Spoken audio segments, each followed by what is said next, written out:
You've asked me across multiple platforms, how did I take my skin from this in my early 40s, dull, dehydrated, uneven tone and texture, just overall blah, to this, what my skin is today at age 48. Don't get me wrong, I still have my fair share of skin issues, and for those of you who are new, my skin is combination type. It's sensitive rosacea prone, it's also dehydrated, and I feel like it's just more prone to dehydration as I age. My skin doesn't seem to be able to hold on to the moisture and retain that moisture within my skin as well as it did in my youth. But to answer the question, how did I fix my dehydrated skin? I really actually implemented 3 essential things that I think turned my skin around. Starting with number 1 is exfoliation. Back when that picture was taken, I was not exfoliating my skin regularly. And what that does, you can clearly see in that picture. It means that all of the surface skin cells, debris, dirt, etc. just sit on the top of your skin, giving you that dull and uneven texture. Think about it. It's almost like when you clean your hardwood floors or tile floors. If you don't sweep away the dust, the dirt, the dog hair, I'm looking at you, Sugar, or all the beads that are all over my floor, you would say, why are there beads all over your floor? Well, I have 3 girls that are very into making jewelry. So somehow it ends up all over my floor and I step on them in my bare feet, which I argue might be worse than Lego. I don't know. Drop your thoughts below. Back to my analogy, if you don't sweep away all of that dirt and debris ahead of actually mopping your floors, you're never going to have a gleaming surface. And I really think the same can be said for your skin. Regular exfoliation of my skin actually allowed the subsequent products and hydrating ingredients in my skincare routine to penetrate my skin more deeply and actually give me that glowing result that before it didn't seem to matter what I did, I just wasn't getting that glowy, dewy texture. So just introducing that one thing alone actually did a lot to level up my skincare game. I personally prefer an acid exfoliation over a manual exfoliation or a physical exfoliation. And that's mostly because of my sensitive rosacea prone skin. My skin can even flare up using a face cloth that's kind of rough. I've done a video that's basically a 101 on everything to do with acids,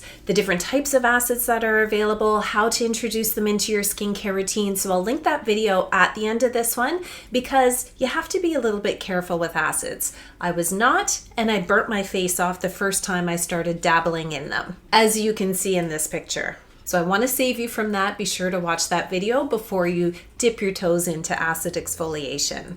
I personally use an alpha hydroxy acid or an AHA once per week. This just works for my skin, given my skin type and skin issues. Some people like to exfoliate daily, and that's perfectly fine if your skin can tolerate it, but for me, this is sort of the sweet spot and balance that my skin needs. But I also incorporate retinoids into my skincare routine regularly, and they also provide skin cell turnover, which also assists with the exfoliation process as well. And if you're new to retinoids, I've done a full video on all things retinoids that I'll also link at the end of this video. Some of you may want or need to exfoliate more often, and some people even do it once per day. It's all about knowing your skin and what really suits your skin type and skin goals. One way I can get a bit of exfoliation in every day is using an exfoliating toner like this one.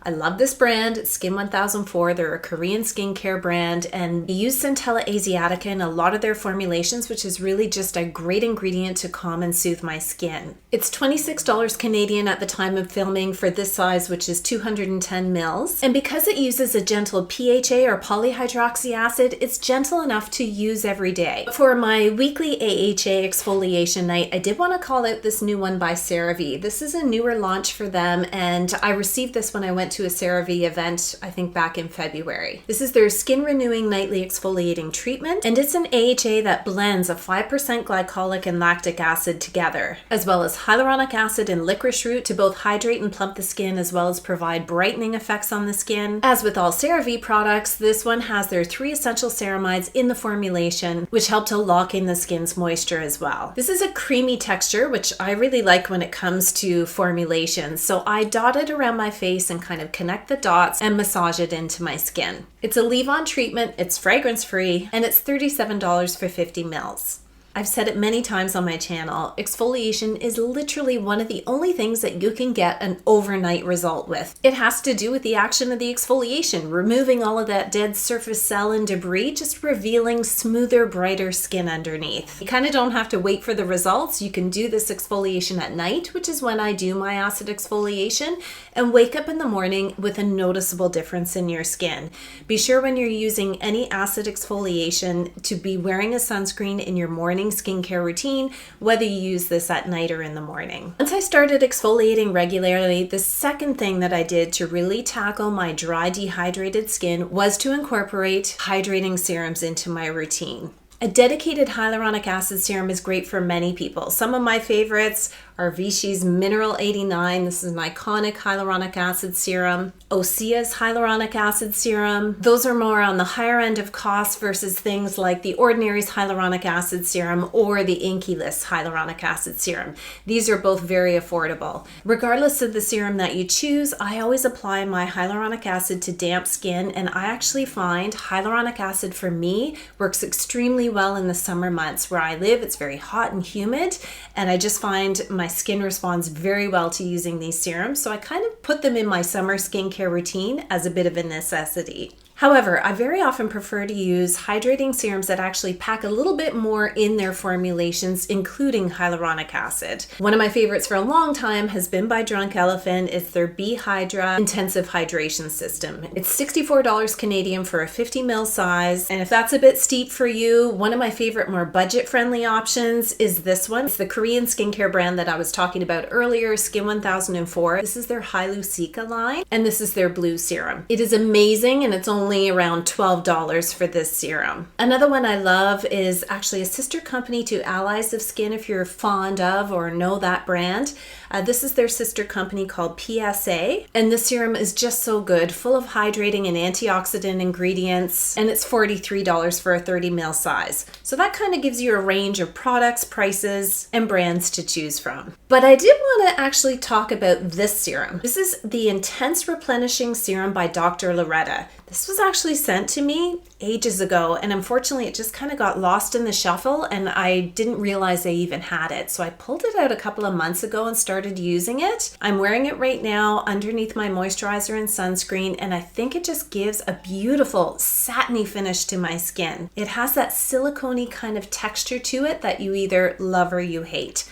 I'm on team love. Its benefits are antioxidant and hydrating ingredients rolled into one. I guess the only downside would be the price. It's $75 for a 30 ml size, but definitely has been working very well for my skin. I'd be interested to hear from you if you've actually tried anything else from this brand or this serum as well. Whatever the hydrating serum is that I'm using, I apply it to damp skin after cleansing and before a moisturizer, and I'm sure to apply a moisturizer as an occlusive layer to really lock in that hydration. That occlusive layer can be a moisturizer rich in ceramides or a gel type moisturizer, which tends to be my preference in my morning skincare routines, mostly because I'm always layering a sunscreen on top, which also gives extra hydration to my skin. Or that occlusive layer could be slugging. Oh, my wrapper fell off. If you didn't get the hint from the packaging, this is by Vaseline. Slugging is another option I really love to do, especially in the winter months. A fragrance-free moisturizer that I've been testing out lately is this one by Beautystat. They sent it over for me to try, and it's been working really great for my skin. It has glycerin and ceramides and bifidoburramate lysate, which, if you're unfamiliar, is in the iconic Estee Lauder Advanced Night Repair Serum. I can do a whole video on that ingredient and that product if you're interested. Just drop a comment below. This is a lightweight moisturizer, but does give all the benefits of a more occlusive and heavy moisturizer. It's $50 US for a 30 ml size. For my Canadian friends, I'm sure you're sick of me holding up this product, but I just really love it. This is Regimen Labs Cream. It's $49 for a 50 ml size. And another great option that's equally loved by me, by Stratia. This is their Liquid Gold Moisturizer. I've talked about this a lot on my socials too. A fabulous moisturizer that combines ceramides with wonderfully hydrating ingredients appearance, as well as sea buckthorn oil, which gives it this rich color, which actually I find doesn't stain my skin. It sinks into my skin beautifully. You just have to be a little careful if you were to get it on your clothing. But they actually market this almost like a hybrid serum moisturizer, so it could really be an all-in-one because it has those antioxidants and ceramides mixed in together. It's $27 for 4 ounces. These are the 3 things that I've implemented into my skincare routine that I believe have literally turned back the clock for me. I think my skin looks healthier now than it did years ago. I hope you found this video helpful. As always, drop your comments, thoughts, and perspectives below. Watch these videos if you haven't already seen them, and I hope you have a fabulous day.